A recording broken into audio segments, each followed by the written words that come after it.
Olá pessoal, tudo bem? Então vamos começar mais uma aula de Biologia D, a sétima aula. Hoje a gente vai falar um pouco sobre segunda lei da genética. A gente viu na aula passada a primeira lei da genética, então a gente vai ver agora a segunda. A segunda é um pouco mais complexa, um pouco mais difícil que a primeira, mas não é nenhum bicho de sete cabeças. A gente vai ver que dá para aprender bem. Eu vou mostrar alguns exercícios que vão ajudar a gente a assimilar o conceito da segunda lei, e isso vai facilitar bastante o entendimento, ok?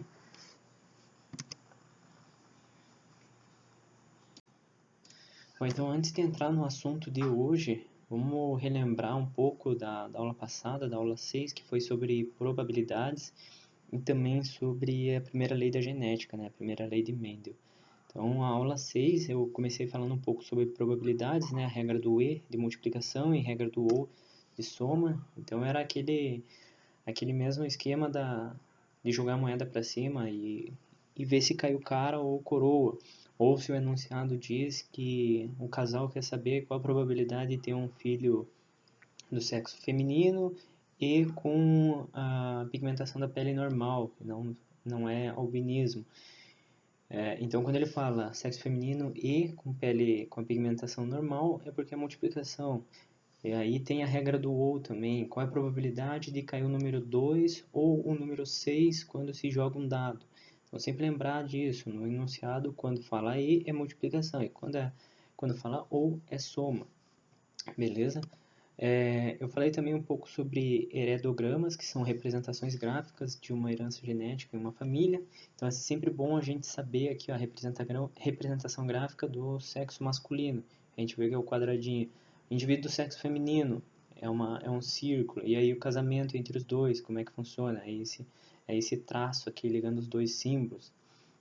Sexo indefinido, número de filhos afetado, isso daqui é importante, porque normalmente as perguntas, as questões que envolvem heredogramas têm um filho afetado com alguma doença, sempre vai dizer no enunciado. Então é sempre bom saber, ó, acasalamento consanguíneo também é a representação com esses dois traços ligando aqui, fazendo um casamento, né? Ok? Então é sempre bom lembrar desses símbolos aqui que a gente viu na aula passada. O que a gente viu também foi em relação ao cruzamento teste, onde um ser vivo com uma característica dominante com característica recessiva. Então, sempre bom lembrar, separa aqui os alelos, forma-se os gametas, né? E aí a gente faz o cruzamento. Por exemplo, esse azão aqui vai cruzar com esse azinho aqui do sexo feminino, vai formar um azão-azinho na geração F1. E esse azinho aqui vai se ligar com esse azinho aqui, vai formar outro par de alelos aqui, azinho, azinho. Esse azão com este azinho vai formar azão, azinho. E por fim, este azinho com este azinho formando azinho, azinho. Então, se aqui tivesse uma característica dominante, seria azão, azinho, azão, azinho. Seria metade, 50%. E para característica recessiva, seria outra metade, ou meio, né, com um azinho, azinho. Ok? O que a gente viu também foi em relação aos tipos de herança, como herança sem dominância, que mostra uma característica intermediária. Então é só relacionar o nome sem dominância com o intermediário. Então a gente vai lembrar da flor branca com a flor vermelha, vai dar uma flor rosa. Então se ligar aqui, o besão com vezão vai formar besão, besão, vezão. E aqui também, besão com vezão vai formar besão, vezão. Então vai formar uma rosa, uma flor com a cor rosa. Não vai formar nem branca nem vermelha, vai formar um intermediário, que é a rosa, ou seja, sem dominância. E aí a geração F1, fazendo essa autofecundação, ou cruzando duas flores, né, a gente vê aqui que forma 25% de branca, 50% de rosa e 25% de vermelha. É a primeira lei de Mendel aqui, básica, né? É só cruzar, separar os alelos e juntar um com o outro e vai dar o que a gente espera aqui, branco, rosa e vermelho, ok? Outra herança que a gente viu também foi a herança codominante. Então, é importante a gente saber a diferença entre sem dominância e codominância. Sem dominância é uma característica intermediária, não prevalece nenhuma ou outra. Prevalece sempre uma mistura das duas. Agora, codominante, ambas as características aparecem. Então, cruza uma vaca branca homozigota com besão, besão. e um boi homozigoto avermelhado com genótipo Vzão. Vai formar então um filhote malhado heterozigoto Vzão.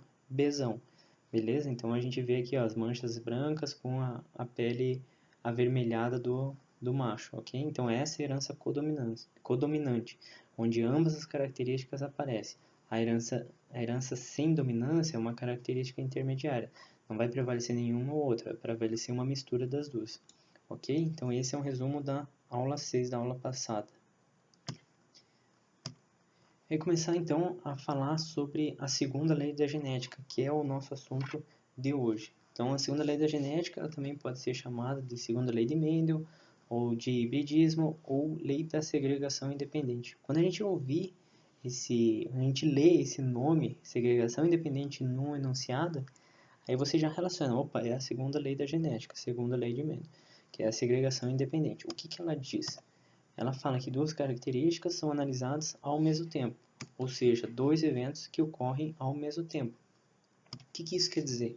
O Mendel, o monge lá que estava estudando as características das ervilhas, ele começou a perceber que as ervilhas tinham características diferentes. Algumas eram verdes, outras eram amarelas, algumas eram rugosas, outras eram lisas.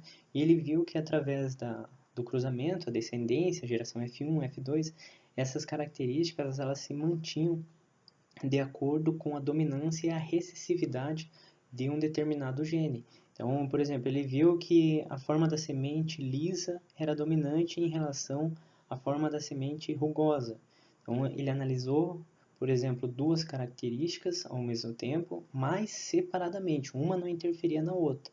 Então, por exemplo, uma semente que era lisa, mas também era amarela, ou uma semente que era lisa e que também era verde, entende? Então eram duas características de uma mesma semente que ele conseguiu analisar separadamente, uma não influenciava a outra, ok? E aí ele também dá para fazer isso com outros organismos, com flores e tudo mais, com vagem. Então o Mendel começou a perceber isso e fez vários experimentos, e a partir disso conseguiram fazer alguns conceitos a partir da segunda lei da genética que ajudou bastante no desenvolvimento dessa ciência, dessa parte da ciência, ok? Então, o que diz essa segunda lei de Mendel? Ela basicamente é o cruzamento de organismos com dois ou mais características que são passadas aos seus descendentes de forma independente, levando em consideração os genótipos de dominância e recessividade. Então, ó, por exemplo, ele cruzava duas sementes de ervilhas que eram diferentes, uma que era amarela e lisa e outra que era verde e rugosa. E aí ele via qual que era a dominante, qual que não era, e via que saía algumas amarelas e lisas, outras verde e lisa, outras amarela e rugosa. Então eram características juntas, mas que quando cruzavam com outras, essas características eram passadas aos seus descendentes de forma independente, mas seguindo sempre a relação de dominância e recessividade, ok? Então era isso que o Mendel viu na segunda lei da genética. Diferente da primeira lei da genética, que a gente viu que a gente analisava só uma característica por vez.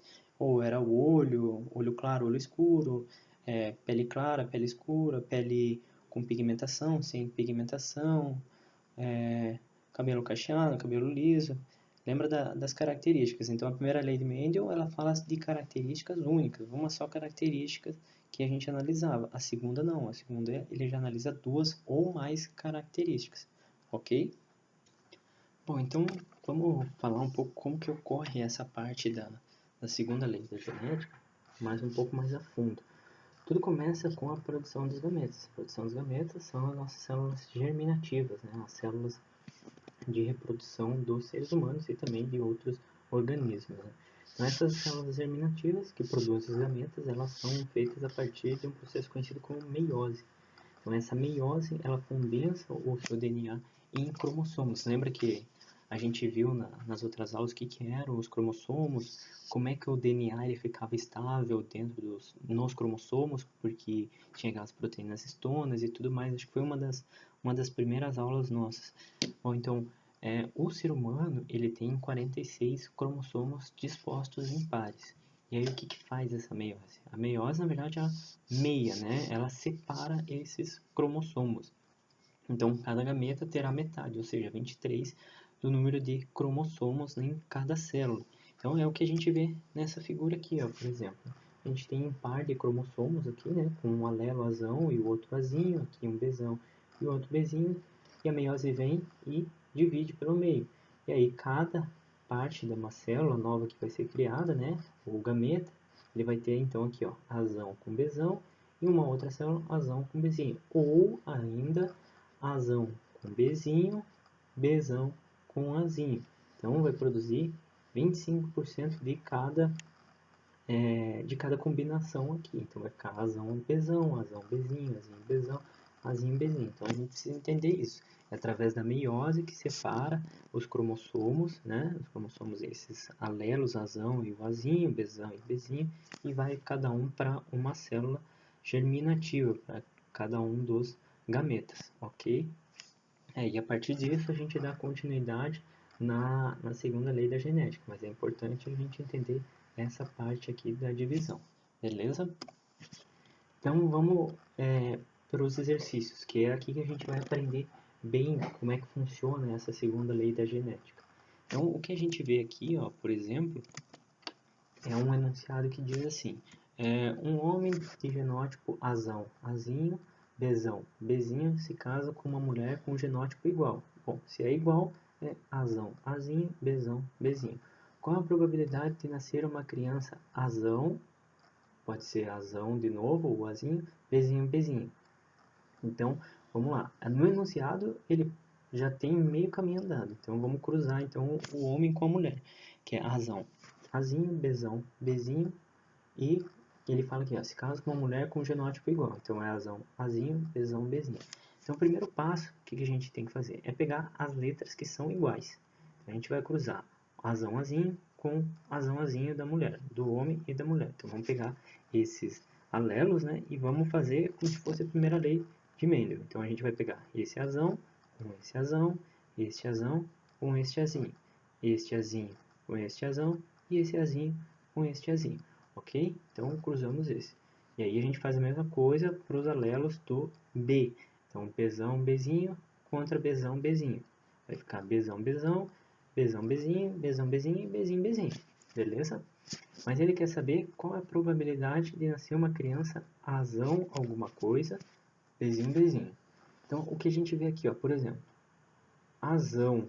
Quais que tem todos azão alguma coisa? É este daqui e este, ou seja, 3/4. E aí quer saber também a probabilidade de sair com Bzinho, Bzinho. Então tá aqui, ó, Bzinho, Bzinho é 1 em 4, ou seja, 1/4, ou 25%. E aí aqui a gente tem que lembrar da aula passada, ó. A gente vê aqui, ó, que ele quer saber azão alguma coisa e Bzinho, Bzinho. Se aí, então a gente vê que é multiplicação. Então, 3/4 desse azão alguma coisa, vezes 1/4 do Bzinho, Bzinho, que é 3/16. Ok? Então, para fazer esses exercícios, claro que vão ter exercícios mais complexos, mas lembre-se sempre de separar eles. Separar aqui, ó, por exemplo, um azão azinho com um azão azinho, bezão bezinho com bezinho bezinho, com bezão bezinho, ok? Sempre lembrar disso. Ó, por exemplo, aí se complica, então, ó, um homem de genótipo azão, azinho, bezão, bezinho, cezão, cezinho, se casa com uma mulher com genótipo igual. Então, vamos fazer aqui, ó, azão, azinho, bezão, bezinho, cezão, cezinho, vezes, como é o genótipo igual, então é a mesma coisa. E aí ele quer saber qual a probabilidade de nascer uma criança azão alguma coisa, bezinho, bezinho e cezão, cezão. Então, a gente pega o azão, azinho, cruza com esse azão, azinho. Faz a mesma coisa para o bezão, bezinho, cezão, cezinho, cezão, cezinho. E aí faz o cruzamento aqui, ó. Vou fazer, por exemplo, do azão, azinho. Azão com este azão com este azinho com este azão e esse azinho com esse azinho. Ok? Aí ele quer saber qual a probabilidade de nascer uma criança azão alguma coisa. A probabilidade de nascer uma criança azão alguma coisa, pode ser azão, azão ou azão, azinho, são 3 em 4. De sair bezinho, bezinho, tá aqui, ó. Bezinho, bezinho, 1/4. E, por fim, cezão, cezão. Tá aqui, ó, 1/4 também. E aí, o que a gente faz? Multiplica. 3/4 deste daqui, 1/4 desse Bzinho, e 1/4 do Czão, que dá 3/64.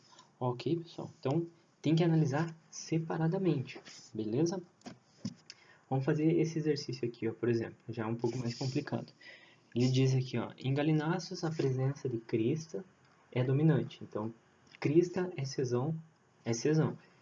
Sobre a ausência, então sem crista é Czinho. E a cor preta é Vzão, que é dominante sobre a vermelha, que é Vzinho. Entre esses loquigênicos autossômicos, então quando ele diz autossômico, independente do sexo, ocorre a segregação independente. Opa, então a gente já sabe que é segunda lei de Mendel. Na descendência do cruzamento entre uma ave preta, ó, cruzamento entre uma ave preta sem crista e uma vermelha com crista, observou-se uma proporção fenotípica de uma preta com crista para uma preta sem crista, para uma vermelha com crista, para uma vermelha sem crista. O provável genótipo do casal é... Ele quer saber o genótipo do casal. Então ele já dá a dica aqui pra gente, ó. Na descendência do cruzamento entre uma ave preta sem crista e uma vermelha com crista. Esse exercício ele parece complicado, mas não é. Porque, independente da informação que ele dá aqui, ó, observou-se uma proporção fenotípica de uma preta com crista, Ele quer saber o provável genótipo do casal. Então a gente foca aqui, ó, a ave preta sem crista e uma vermelha com crista. E ele não diz qual que é macho e qual que é fêmea, ok? Então o que a gente faz? Ave preta sem crista. Ave preta sem crista, qual que é a sem crista? Então, sem crista tem que ser Czinho, não dá para ser Czinho, porque daí ela teria crista.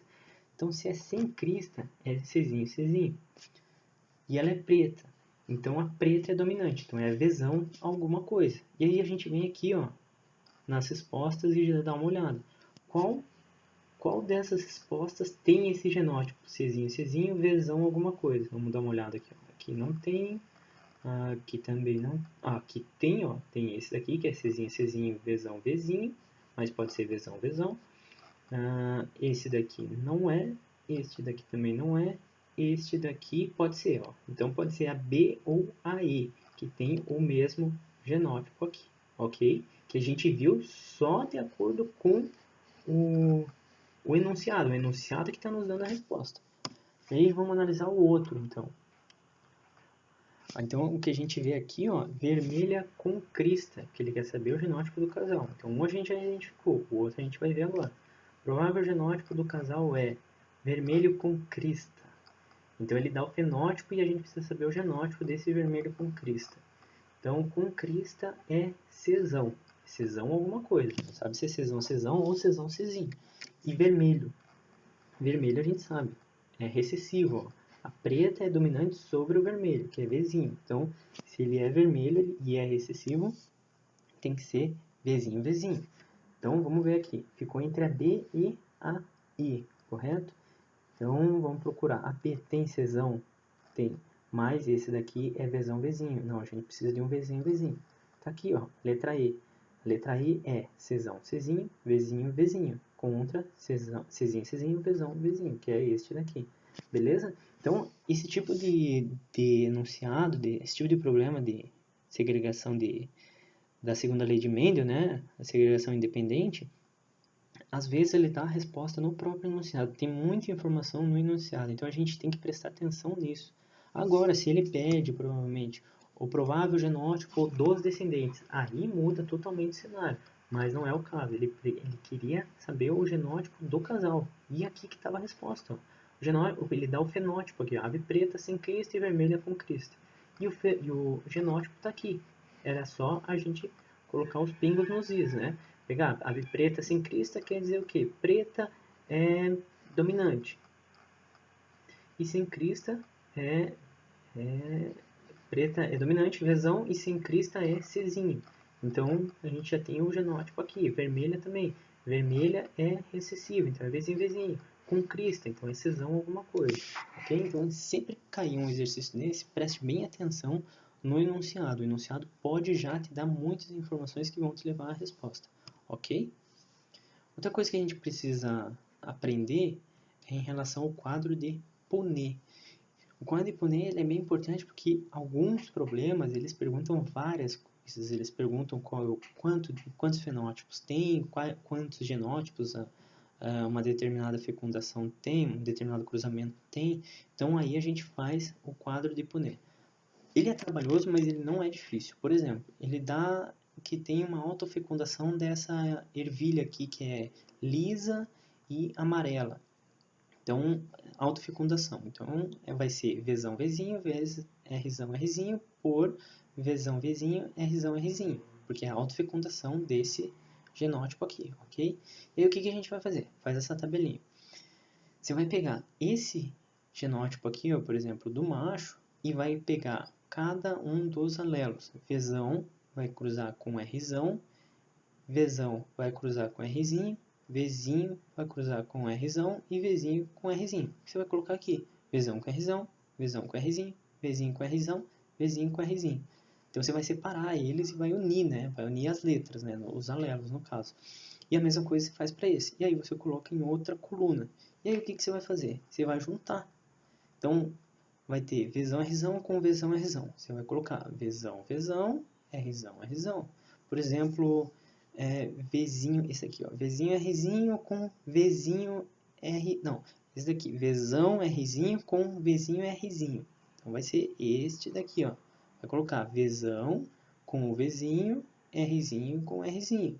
Vai dar um determinado tipo de característica para uma ervilha.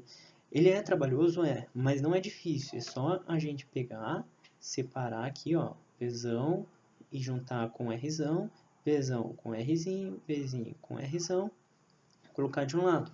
E aí colocar o outro progenitor aqui do outro na coluna, ok? Coloca um na linha e o outro na coluna. E aí é só juntar. E aí, no enunciado, provavelmente ele vai te dar as informações. Ah, o Vzão é dominante para a cor amarela.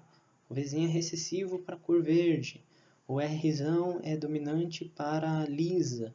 E o Rzinho é recessivo e dá a característica rugosa. E aí você vai ver, ó, por exemplo, tomando por base isso que eu falei, esse genótipo aqui, ó, Vzão, Vzinho, Rzão, Rzinho. Então, o Vzão é da cor amarela e o Rzão da lisa. Dá um tipo de ervilha mais lisa, não rugosa. Então, como o Vzão é dominante sobre o Vzinho, o Rzão sobre o Rzinho, vai ser uma ervilha lisa e amarela. Por exemplo, dá um cruzamento desse daqui, ó, Vzinho Rzinho com Vzinho Rzinho. Vai dar Vzinho Vzinho, Rzinho Rzinho, que vai dar uma ervilha rugosa, né? Toda desmanchada aqui e verde, porque só tem recessivo. Então, o quadro de Punnett ele é importante para alguns exercícios que vão pedir várias características. Ele vai pedir para você dizer qual é a proporção de ervilhas amarelas e lisas, amarelas e rugosas, ou verdes e rugosas, verdes e lisas, verdes e rugosas. Então aí você vai pegar esse quadro, vai fazer, por exemplo, a proporção de ervilhas que são verde e lisas. São essas três aqui. Então vai ser 3 em 16. Proporção de ervilhas que são amarelas e lisas. Então vai ser uma,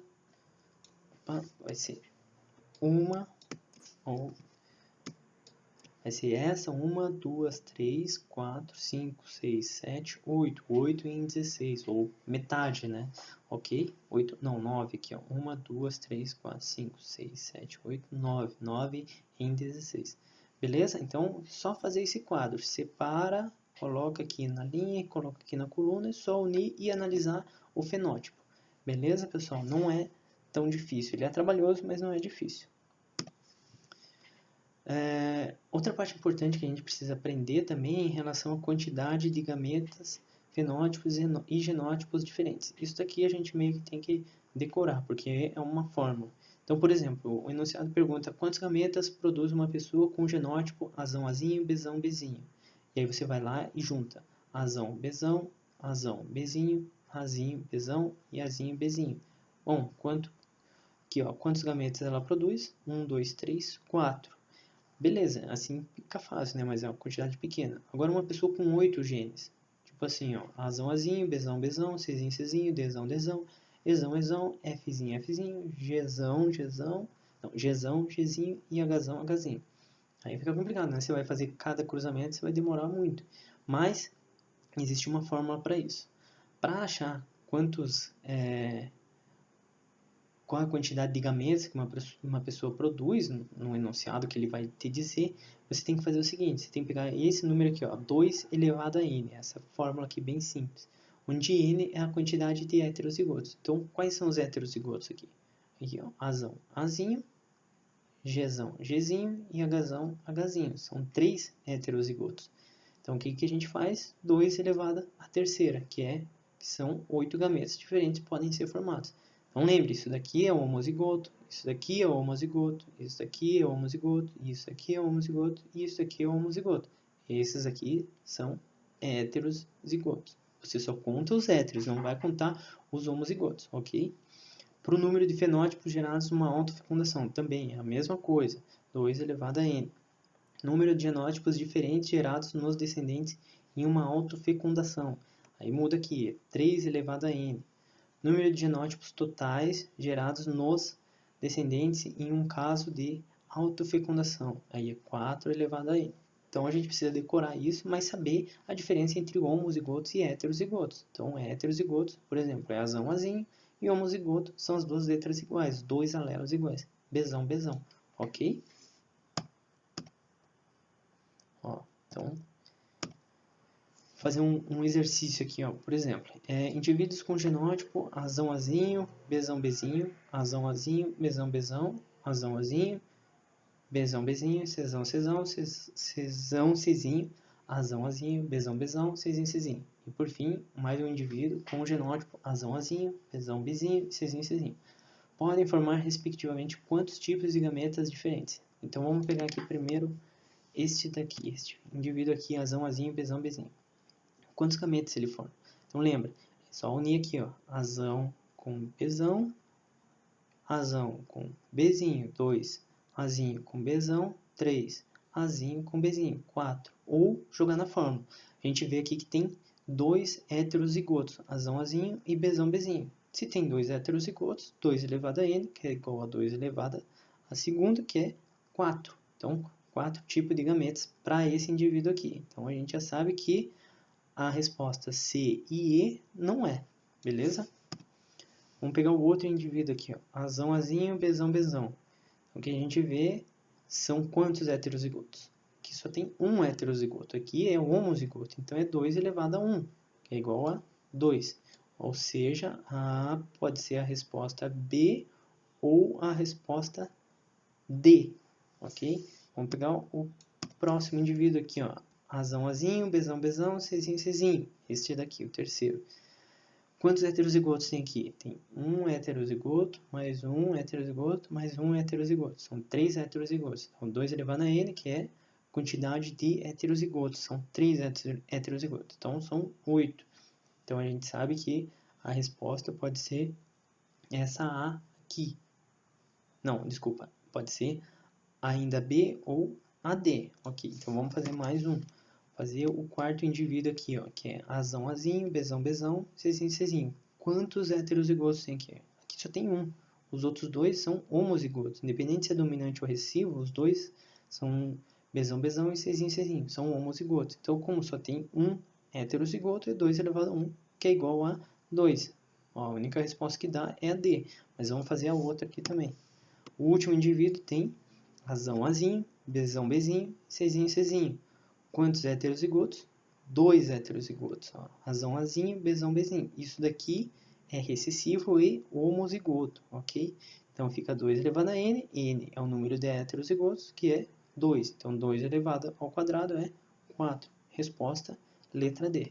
Beleza, pessoal? Ele é bem simples assim, mas é bom a gente saber que para saber o número, quantidade de tipo de gametas diferentes, a gente precisa saber que é 2 elevado a n. E esse n é a quantidade de heterozigotos, ok? Então, pessoal, a aula de hoje era isso. A gente vai mais para frente falar também um pouco mais sobre segunda lei de Mendel, mas esses conceitos são básicos, a gente tem que saber ele, porque Normalmente cai alguns exercícios de segunda lei de Mendel no Enem ou no vestibular, acho que mais provável no vestibular da UFPR do que no Enem, mas pode cair. Então, por via das dúvidas, é melhor saber e aprender direitinho. Não é tão difícil assim, e caso vocês tenham alguma dúvida, alguma questão que não conseguiram resolver, me manda lá no e-mail ou no Google Classroom que eu respondo. Beleza? Então, bons estudos e até a próxima.